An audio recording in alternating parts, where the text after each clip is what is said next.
Naaalala ko pa nun, nung nakakulab kita, akala ko ay magaling, yung pala mukhang tanga. Nagsama pa si Ugo, yung estilo pambaro. First time lang yata mag-record yung may buntik manunok. Tangina mo ngayong kasaki sumagot ng pabalang. Pantis mo mukhang tako, kasi puro ambalang. Isa na kong tarantula habang ikay gagambalang. Lumuhod ka sa harap ko at ikay sumampalang. At ikay sumampalang, nung marami na kami. Pero nung nagsisimula, sinisiraan nyo kami. Tapos ngayon nandito ka? Bakit anong problema? Nilunok mo yung sinabi mo na may kasamang plema.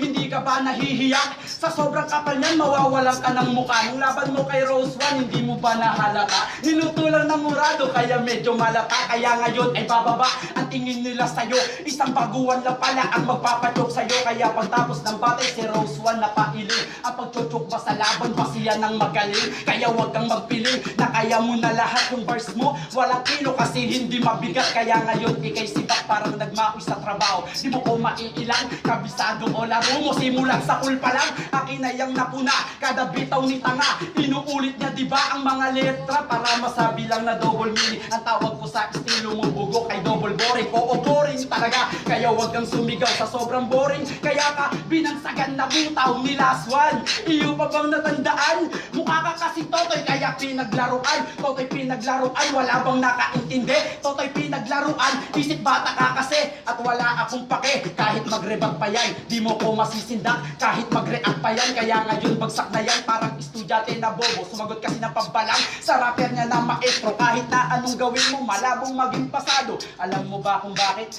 Palpak yung tula mo at mukha mo. Halata ko, naputa mang aagaw. Yung GF mo kay Ramina, puta magnanakaw. Sinamantala yung kahinaan, kaya mo sinulot. Ganyan ba talaga pag isang taong walang iyo?